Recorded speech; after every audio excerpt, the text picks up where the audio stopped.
तुम्हें लगता था कि ब्याकुगान, शारिंगान, रेनेगान अगर ओवरपावर्ड है, सो देन एक और बार सोच लो, क्योंकि बोरुटो ने कुछ ऐसे डोजुत्सु को रिवील किया है जो कि बाकी सबसे कई गुना ज्यादा स्ट्रॉन्गर है। ये शो बस अब निंजास के बारे में नहीं रहा, हम बात कर रहे हैं एलियन लेवल्स के बारे में। ये चीज न्यू जनरेशन को कंप्लीटली बस्टेड बना रही है। अगर हम इस चीज को एक पर्सपेक्टिव में देखें, कवाकी बिना किसी कार्मा सील के एलीट जोनिन के लेवल में होगा, लेकिन विद द कार्मा और उसके नए डोजुत्सु धर्मागान के साथ, यस मैंने इसको धर्मागान नाम दिया क्योंकि एक्चुअली एनिमे में इसको कोई नाम नहीं दिया गया था। विद द धर्मागान वो एक्चुअली सीरीज का टॉप 3 स्ट्रॉन्गेस्ट कैरेक्टर बन चुका है। इवन नारुतो और सास्के के प्राइम टाइम को अगर हम कंबाइन भी करें देन वो उनसे स्ट्रॉन्गर होगा, और ये सारी चीजें तब जब वो बस 12 साल का है। वेल देन शायद से तुम मुझसे पूछ रहे हो, आदिल ये सारी चीजें देन पॉसिबल कैसे है? क्योंकि मैं तो बोरुटो एनिमे नहीं देख रहा, क्योंकि वेल हम इन सारी चीजों के बारे में बात नहीं करते। At this point I don't think कि कोई एनिमे देख रहा है।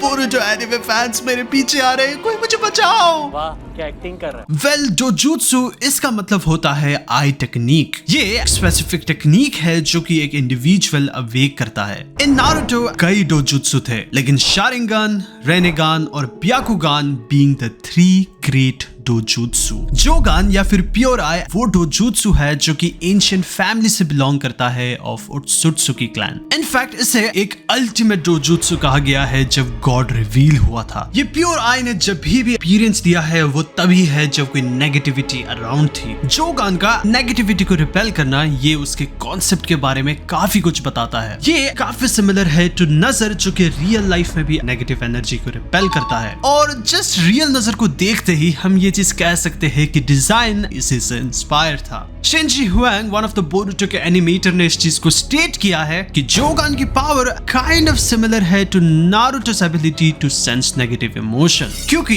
इन द एनिमे हम देख सकते हैं कि उसने अपने प्योर आई को यूज किया ताकि वो गार्गा के इमोशन को समझ सके, therefore उसे अपना समन बनाते हुए। However, लेकिन प्योर आई के और भी कई एबिलिटीज है। प्योर आई सारे एबिलिटी को पोसेस करेगी of Rinnegan, Byakugan and Sharingan, therefore all in one। Boruto को जोगान मिलना इसके मल्टीपल रीजंस है। इस चीज को देखो, टोनेरी एक ब्रांच फैमिली का मेंबर है फ्रॉम ओत्सुत्सुकी क्लैन। मेन ब्रांच ने उन्हें 1000 सालों से कांटेक्ट नहीं किया, जिसके चलते कई डिस्प्यूट्स हो रहे हैं और कई डिसएग्रीमेंट्स हैं। नेवरदलेस ये चीज हमें बोरुटो के एपिसोड 65 में भी दिख सकता है। ट्रैशिकी टोनेरी को ये चीज स्टेट करता है, आई सी कि तुमने अपना पहला मूव स्टार्ट कर लिया है उस औरत के बेटे को कुछ करके। बोरुटो की ये डार्क प्रोफेसी स्टार्ट हो चुकी है और जोगान वो लास्ट चांस होगा कि वो सारी चीजें रिडीम कर पाए। अनदर रीजन कि बोरुटो के पास ये जोगान है वो इसलिए है क्योंकि उसके पास actually strong amount of genetics है ऑफ ओत्सुत्सुकी, जो कि वन ऑफ द रीजन है कि उसने उसे वेसल चूज किया है। चैप्टर नंबर 38 में हमें ये चीज पता चला है कि एक स्ट्रॉन्ग ह्यूमन का होना काफी जरूरी है ताकि वो कार्मा को इम्प्लांट कर सके। दैट्स द रीजन कि इशिकी जेगेन से गुस्सा था क्योंकि वो एक इम्परफेक्ट वेसल था। हाउएवर लेकिन बोरुटो शुरू से ही ओत्सुत्सुकी की तरह था क्योंकि उसके पेरेंट्स के पास हाकुरोमो और हामुरा के चाकरा थे। दैट्स द रीजन कि मोमोशिकी इस चीज को स्टेट करता है कि बोरुटो एक ऑर्डिनरी ह्यूमन नहीं रह सकता। नाउ आई नो कि तुम क्या सोच रहे हो, ये सब तो ठीक है, लेकिन ये डोजुत्सु पूरे प्लेनेट को कैसे सेव कर सकती है? वेल ये आई जोगान बोरुटो को कुछ ऐसी एबिलिटीज देती है जैसे कि स्पेस टाइम निंजुत्सु, और ये जुत्सु इतना रेयर है इन द बोरुटो यूनिवर्स कि सास्के और ओत्सुत्सुकी ही ऐसी एबिलिटीज को पोसेस करते हैं, लेकिन ऑब्वियसली सास्के अब इसको पोसेस नहीं करता।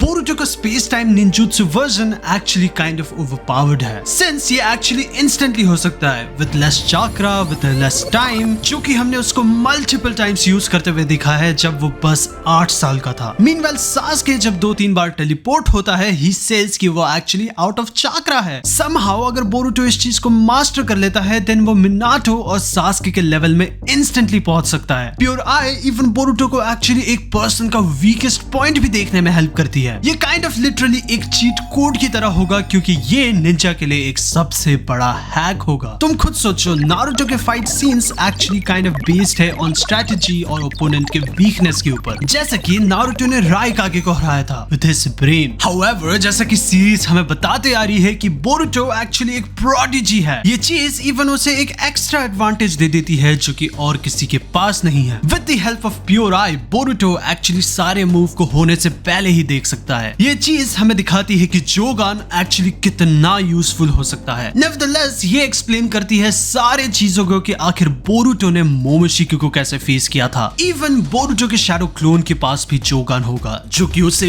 इवन मोर बस्टेड बनाएगी। हमने इवन ये भी देखा है कि प्योर आई एक्चुअली बोरुतो को उराशिकी के अगेंस्ट भी हेल्प कर रही थी। बोरुतो क्लियरली देख पा रहा था कि उराशिकी एक्चुअली कहां पे टेलीपोर्ट करने वाला है, एंड देन वो वहीं पे उस पर अटैक कर रहा था। Therefore, जस्ट इमेजिन करो कि बोरुतो इसको कोड और कवाकी के अगेंस्ट भी यूज कर सकता है। Pure I actually just complete version है ऑफ एवरी डोजुत्सु जो कि आज तक हमने इस सीरीज में देखा है। ये एक्चुअली एक ट्रू एम्बॉडीमेंट है ऑफ ऑक्यूलर एबिलिटी। हर एक dojutsu from Naruto actually kind of derived है from the ultimate dojutsu. Byakugan actually kind of एक स्टेपल की तरह है इन ओत्सुत्सुकी, लेकिन हाउएवर वो इवन टेंसेगान में भी कन्वर्ट हो सकता है। प्योर आई एक्चुअली वो अल्टीमेट डोजुत्सु है जहां से ये सारे डोजुत्सु एक्चुअली डिराइव्ड हुए थे। हेंस ये चीज सेंस बनाएगी कि आखिर बोरुतो के पास ही ये डोजुत्सु है, क्योंकि बोरुतो के पास ही एक्चुअली वो डीएनए है। नाउ क्यों ना हम दूसरे डोजुत्सु के बारे में बात करें जो कि जस्ट एक मेनस बन के आया है फॉर ए सोसाइटी, द शनरिगान।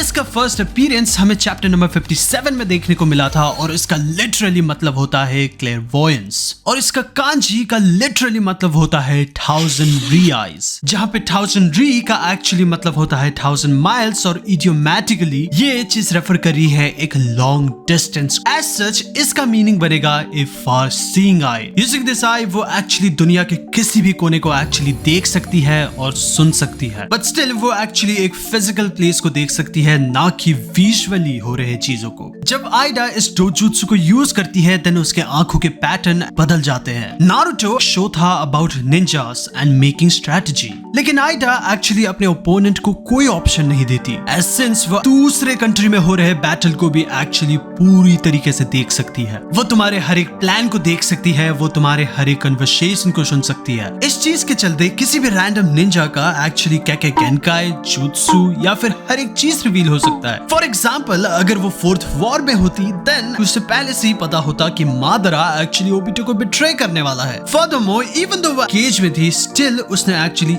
इशिकी और सुत्सुकी के पूरे डेथ को देखा। आइडा का पावर एक्चुअली किसी भी साइंस या फिर जुत्सु को रीराइट कर सकता है। Nevertheless, in the latest chapter जैसा कि हमने देखा एंटायर हिस्ट्री को भी। नेक्स्ट एक्चुअली वो डोजुत्सु है जिसका अभी तक हमें नाम भी नहीं पता, बट वो actually one of the most overpowered dojutsu है in the entire series. From the most strongest character in the series, Isshiki Otsutsuki का डोजुत्सु। इस डोजुत्सु के पास एक्चुअली एक व्हील टाइप पैटर्न है जस्ट लाइक धर्मा व्हील। ये धर्मा व्हील एक्चुअली हिंदुइज्म और बुद्धिज्म में लाइफ के रूल्स को दिखाती है। इट इज सेड कि गौतम ने एक्चुअली इन सारे रूल्स को फॉलो किया and therefore achieved enlightenment. Well, हमें इसका नाम नहीं पता है, देयरफॉर हम इसे धर्मागान बुलाएंगे। इस धर्मागान के पास एक्चुअली 3 मेन एबिलिटीज है। फर्स्ट है शिकोना हिकोना। इस पर्टिकुलर एबिलिटी से लोग अपने साइज को मैनिपुलेट कर सकते हैं। इनफैक्ट ये एक्चुअली इतना स्पीड है कि कोई भी ह्यूमन इसका ट्रैक नहीं रख सकता।